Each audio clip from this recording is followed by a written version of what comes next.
Back to Godhead Prabhupada's books Srimad Bhagavatam, As Brilliant as the Sun. Back to Godhead, June 1983. An excerpt from the foremost book of spiritual knowledge, Srimad Bhagavatam, with translation and purport by His Divine Grace A.C. Bhaktivedanta Swami Prabhupada.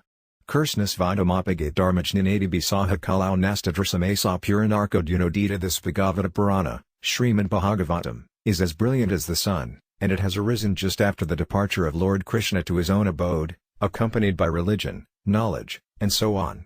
Persons who have lost their vision because of the dense darkness of ignorance in the age of Kali will get light from this Purana.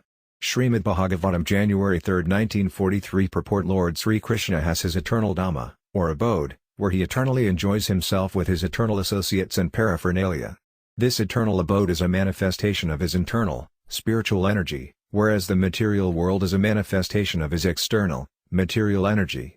As Lord Krishna says in the Bhagavad Gita, when he descends to the material world he displays himself and all his paraphernalia by his internal potency, called Atmamaya.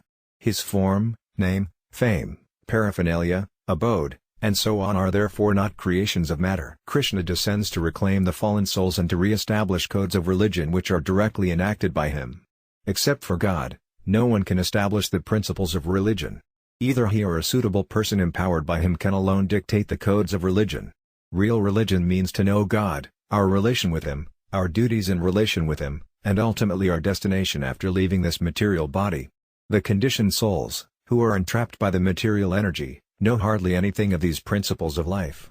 Most of the conditioned souls are like animals, engaged simply in eating, sleeping, fearing and mating. They are mostly engaged in sense enjoyment under the pretension of religiosity, knowledge or salvation. The conditioned souls are still more blind in the present age, the age of quarrel, or Kali Yuga. In the Kali Yuga the population is just a royal addition of the animals. They have nothing to do with spiritual knowledge or godly religious life. They are so blind that they cannot see anything beyond the needs of the body. They have no information of the spirit soul, which is beyond the jurisdiction of the subtle mind, intelligence and ego, but they are very proud of their advancement in knowledge, science and material prosperity. Having completely lost sight of the ultimate aim of life, they risk becoming a dog or hog just after leaving their present body. The personality of Godhead Sri Krishna appeared before us just a little prior to the beginning of Kali Yuga, 5,000 years ago, and he returned to his eternal home practically at the commencement of Kali Yuga. While he was present, he exhibited everything by his different activities.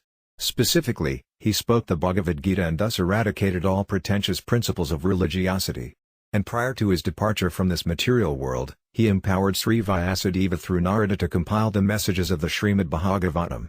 Thus the Bhagavad Gita and the Srimad Bhagavatam are like torches for the blind people of this age. In other words, if men in this age of Kali want to see the real light of life, they must take to these two books alone.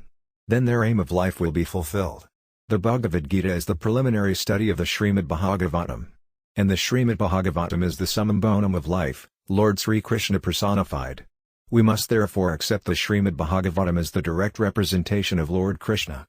One who can see the Srimad Bhagavatam can see also Lord Krishna in person. They are identical.